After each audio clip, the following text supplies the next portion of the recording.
Department of Housing and Parks and Recreation are busy cleaning up the shoreline after the storm. Here's News Channel 8's Wes Small with more. Thanks a lot, Jerome. We are behind on a lot of stories, and one of the stories we're behind on during this activity of storms is the guys from Housing, Parks and Recreation.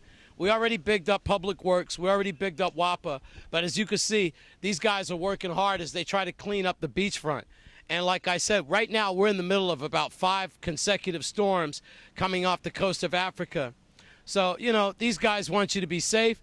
Commissioner St. Clair Williams, congratulations to him. Housing, Parks, and Recreation. I know a lot of you are putting your families behind and coming out here and working. Who do we have here with us today? Alec Miller. Alec, and you got your guys with you and everything. I know you're kind of shy and bashful, but maybe, you know, you got some tips for the beach goers and people who want to come out and see what washed up on shore. We had a couple of boats wash up and stuff. What kind of stuff have you been finding in the debris from the storms? Well, seaweed, all kind of gabbage, all kind of boards, all kind of different stuff we find in the cleaning up on the beach. Yeah. Got all kind of different things we're picking up, throwing away. All right, so I guess some advice then after we do this and we get back in the water, you know, let's try to really beware, because these are the guys that have to clean up after us, and this stuff didn't get here by mistake. A lot of this stuff is man-made, and it takes a lot of hours, manpowers, and hard work to get this stuff up. So let's remember that, because we want to keep this place beautiful. As you can see, Frederickstead is just simply gorgeous. It's beautiful, and the pier and everything, and these guys are doing the best they can. We still got a lot of fruit trees down, and as you can see from the brownness, the salt water definitely came up to the shore and hit a lot of our trees and stuff. We got a lot of work from here all the way down to Mahogany, all the way past Rainbow. So please give these guys a honk. If you got some water, some ice, maybe you want to hook them up. It's hot out here. It's humid. You know, give them a thumbs up, man. I know a lot of us don't have power in sporadic places, but keep your head up and do the right thing. And please remember, get the debris out of your yard. We are right in the middle of a very active hurricane season. All right, Housing, Park, and Recreation, thank you very much for everybody, and you guys are helping us out. We really appreciate it. All right, thank you too, Wes. All right, we're in Frederickstead, right across the street from the Frederickstead Hotel.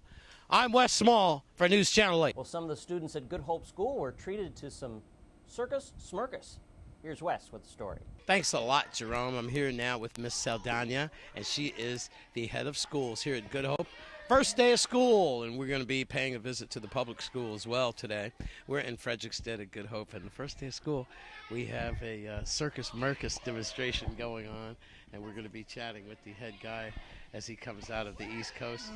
And wow, this is fantastic. First of all, before we get into the circus mercus, it's the first day of school.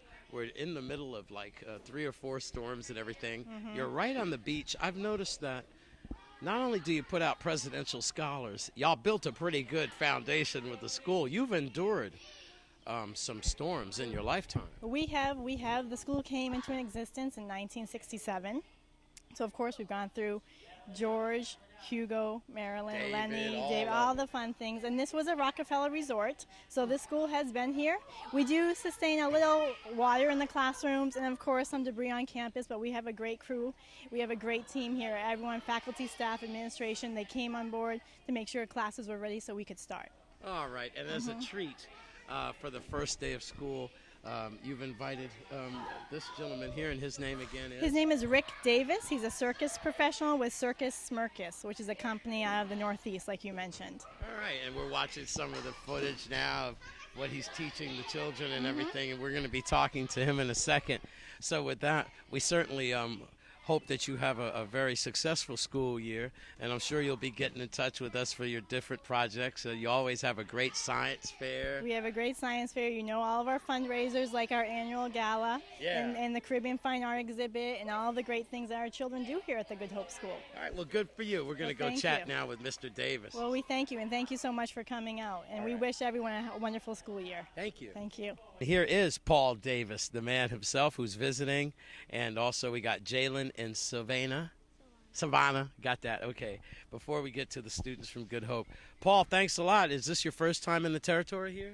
This is my first time to St. Croix. I've been in the Caribbean many times before, but never on such a beautiful island as this. I'm glad to be here. Circus Smirkus. Circus Smirkus. What is that?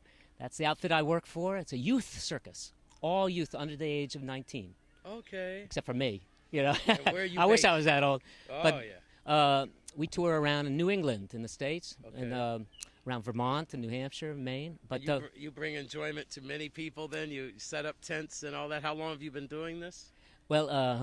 this is my 40th year or something like that. 4 decades of this. Yeah, and see, I still got a smile on my face. I have love a feeling doing this. You love what you do. Yes, I do. Yes, I do. Because you take young people like this and give them a goal to learn, and they try it, and even if they don't succeed right away, they try it again, and they have fun doing it. They're motivated, and sooner or later they reach a goal that I've set for them, one of the tricks I'm teaching. And when they get it, they get a big smile on their face, and that puts a smile on my face. This is Jalen. Yep, What level are you in here, Good Hope? grade 6. 6th grade. All right. What did you learn about this course here, this workshop with Mr. Davis? Well, I learned about how to. I never knew how to juggle with scarves, and I thought that would be hard at first, but when I got the hang of it, it was really cool.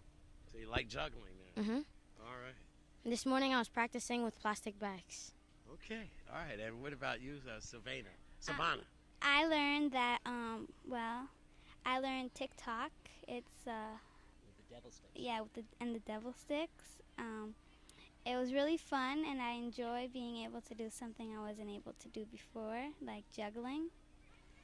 I had lots of fun. We're just going to juggle away for a while.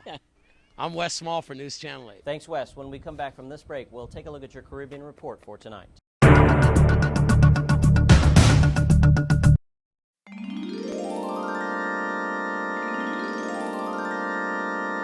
And let's take a look at your Caribbean report for this evening.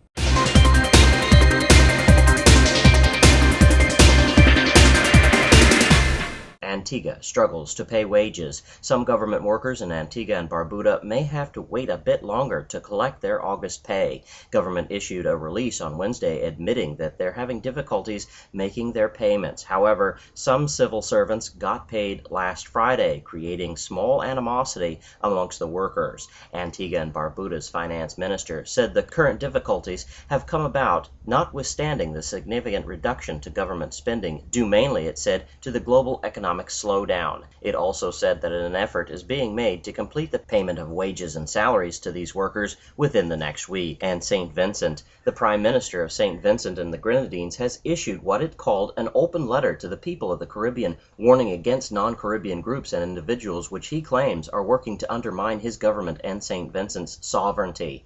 Dr. Randolph Gonsalves listed several American and British groups he says are interfering with the local political process and has alternative vested interests. St. Vincent and the Grenadines is in a campaign mode for election due next March. Dr. Gonsalves claims that these elements, as he called them, are campaigning for the opposition. And in Suriname, Suriname's new president, Desi Bouterse, will next Monday pay an official visit to Guyana.